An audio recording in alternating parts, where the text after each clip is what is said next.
Welcome to Brahma Dane's new pre-treatment and powder coating plant.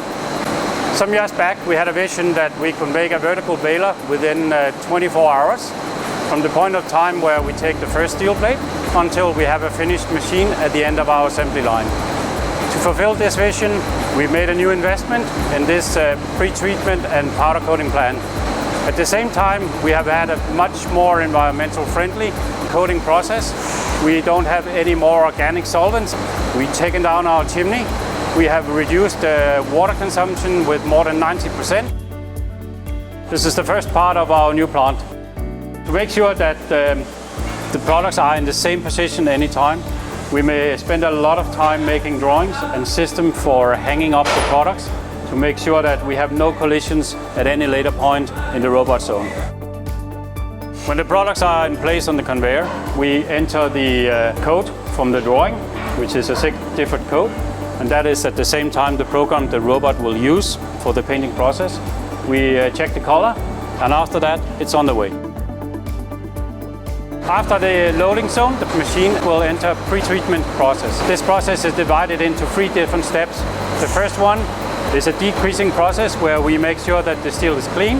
The second one is a process where we rinse it with demineralized water. And the last one is a chemical surface treatment process where we make sure that the powder will stick to the surface of the metal.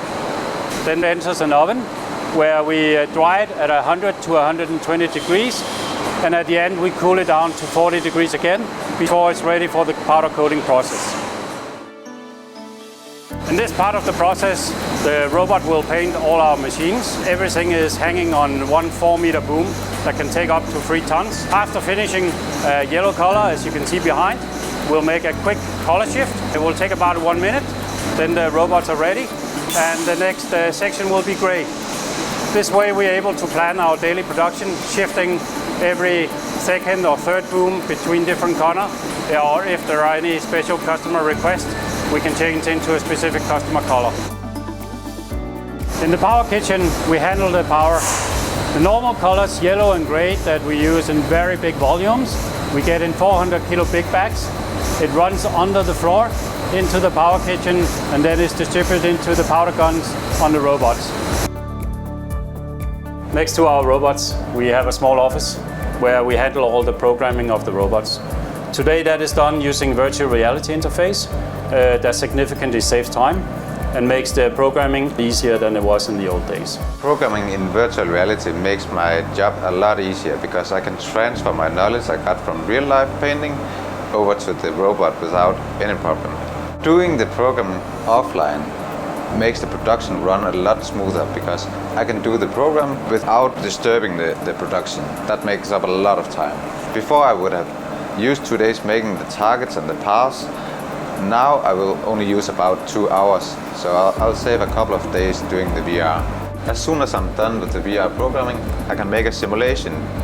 So everything I did in the VR, the robot is doing now, so I can check for any collision or any kind of problems that might occur in real life. After the robots are done, the products will enter a transition zone, as you can see behind me.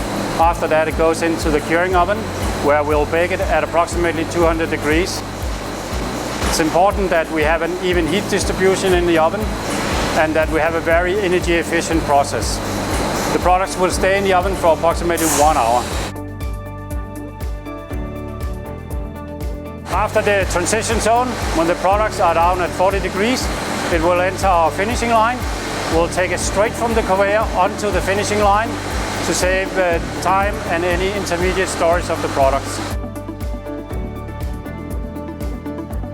We are sure we can move into the future with this new powder coating plant.